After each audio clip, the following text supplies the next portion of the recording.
Be sure to check out Big Boy Collectibles for all your G.I. Joe action figure needs. Whether it's vintage or new, Big Boy Collectibles has it. Check them out at bigboycollectibles.com. What's going on, everyone? ODC, it's me here, and I'm back with another action figure review. Today's review, we're going to take a look at the G.I. Joe Pursuit of Cobra Alley Viper action figure. This is a really cool action figure. I really love this version of the Alley Viper. Comes in this really nice, not only is this my favorite line from G.I. Joe that's ever been released, but the figures in this line are just beautifully done. Love the packaging, overall everything. The updated looks for everyone. It just really just pops. Here's a nice little read up on the Alley Viper. A nice little diorama. Here we have Beachhead, and then we have looks like some Night Adders, which I do plan on picking up sooner than later. But let's not waste any more time. Let's get the Alley Viper out of packaging. We'll take a closer look at him.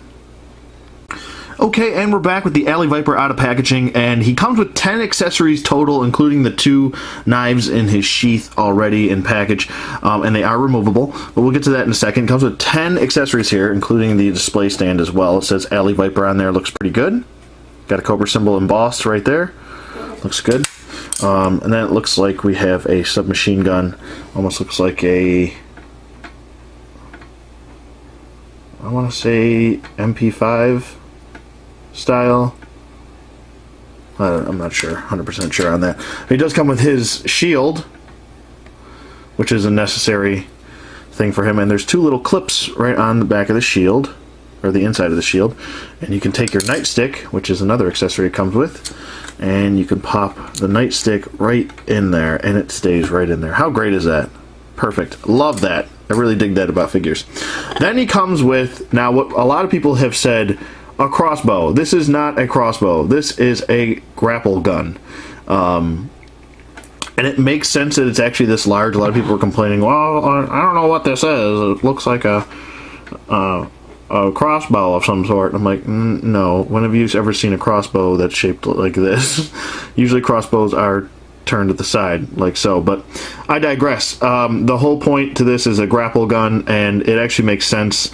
Unlike Batman's grapple gun, which is a little bit unbelievable when it comes to realistic terms, you would need a very large gun with a lot of propulsion to shoot a cable up. So it makes sense that this would work as a grapple gun.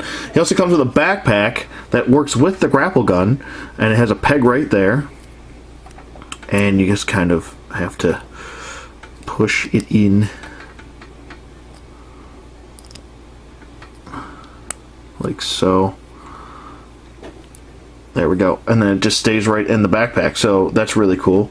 It does have some nice sculpting on the backpack, as you can see right there. Looks really good. Looks like it's got some grenades attached to the back. Looks pretty cool. I really like that. Nice attention to detail on the backpack. And then we have the helmet with removable goggles, which is pretty good looking. And then we have a gas mask as well. Actually, a total of 11 accessories, including the other helmet that he already comes with, which is removable.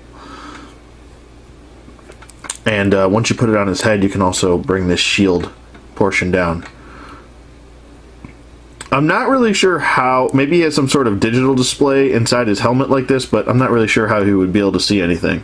So I'm just assuming that since it's Cobra, he can probably see some sort of digital display in here, or maybe some night vision or something in this helmet. But all the helmets do fit on his head nicely, like so.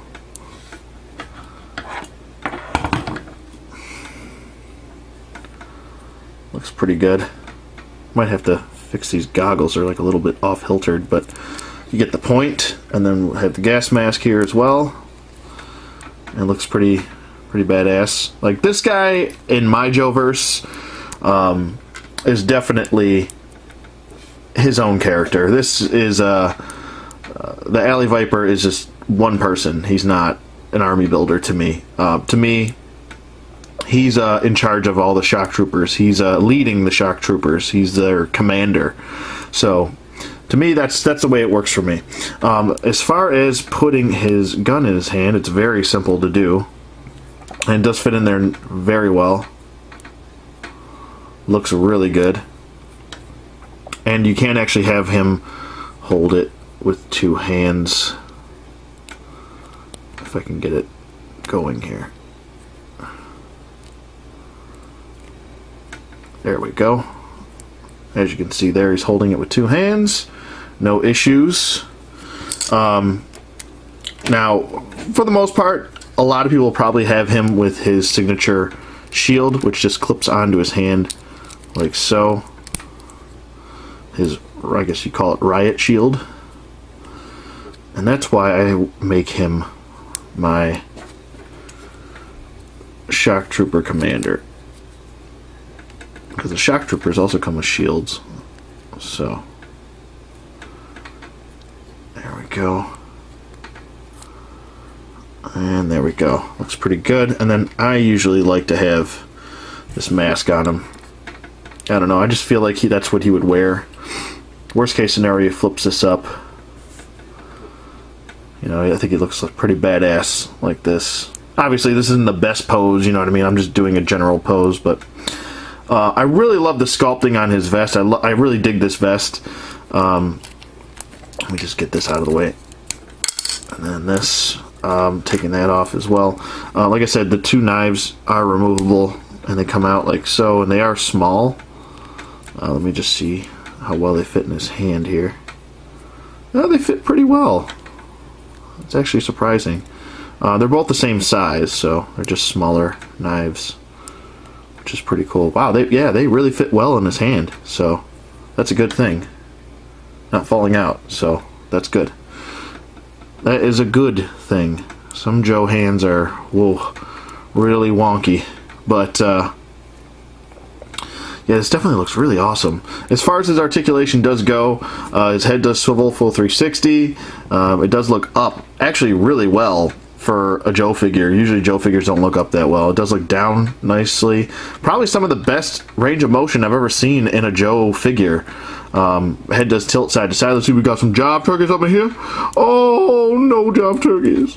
His arms go up, they go down, full 360 rotation. He does have a single bend at the elbow. Not the best range of motion in the elbow, but, I mean, I guess if you swivel around to the other side, maybe, yep, there we go. That's usually the problem. Sometimes these guys have backwards, their elbow joints are backwards. This one's fine, but he actually does have a good range of motion there, so I take back what I said. I made a mistake. Good range of motion there. Swivel at the wrist. No hinge at the wrist, though, which is a shame. It's kind of similar to the Pursuit of Cobra Beachhead. He doesn't have a swivel or a hinge in there, which he would have probably. I think that's the biggest gripe with that figure, but we'll get to that in the other review. Waist swivel. He does kind of pivot a little bit. It's hindered due to the vest here, but he can swivel. T-jointed hips, which go out, and they do go forward and back a little bit. Double jointed knees. He does have an ankle swivel, and the ankle hinge is there, so that's nice. And his knife fell out. Get back in there, you little bitch. There we go. Okay. I do like this tack vest. I think it looks really good. It doesn't hinder too much when you're trying to get him into a shooting pose, so that's a good thing. Some tack vests really just get in the way. Similar to, what was it, the Pursuit of Cobra, Snake Eyes with Timber, Pursuit of Cobra, Beachhead, kind of, you know, it does get in the way a little bit, but nothing, a little maneuvering can't help. The backpack just plugs right into the back like so, and trying to get this to stay in, I've seen that it's become more and more of a problem to try to get this grapple gun in there. I know there is a peg and it's supposed to fit into that hole. It does kind of stay, but they should have came up with a two-peg system here. One where it pegs into the stock of the gun, as well as the barrel as well. So I guess they were trying to just hope that plugs in there snugly, but it doesn't. Yeah, it's really just kind of you kind of have to set it in there and then just be careful when you're posing them. But for me, like I said, any route you go with his helmets, I think he's gonna look good. For me, I still like the red helmet, the traditional Alley Viper helmet. Nothing wrong with this. This is more of an updated look for him, but I just think to really set him apart from everyone else, I feel like he would be wearing this. It's got a nice Cobra logo sculpted in there. Looks really, really good. Really, really dig the sculpt on this guy. And he can pretty much hold everything that he needs except for these extra masks. But I'm pretty happy with this figure. I think he's great. He's going to be a great addition to anyone's Joe collection in the Pursuit of Cobra line. That's why I recommend getting this so much, like Zartan and Firefly, and damn, man, just so many good figures. But Alley Viper, definitely 2 thumbs up here. Go out and get one. I think they run around anywhere from 12, I want to say 11 to about 15 bucks, which isn't the worst. I think that when they came out, these were around $8, but that was 5 years ago, so going on 6 years ago. So with that being said, I don't think it's too much of a price inflation. I don't think it's too much to ask, and it's a fantastic figure. So with that being said, let me know what you guys think in the comments below. Thank you for watching as always. Be sure to check out bigboycollectibles.com for all your Joe needs, and I'll see you guys on the flip side.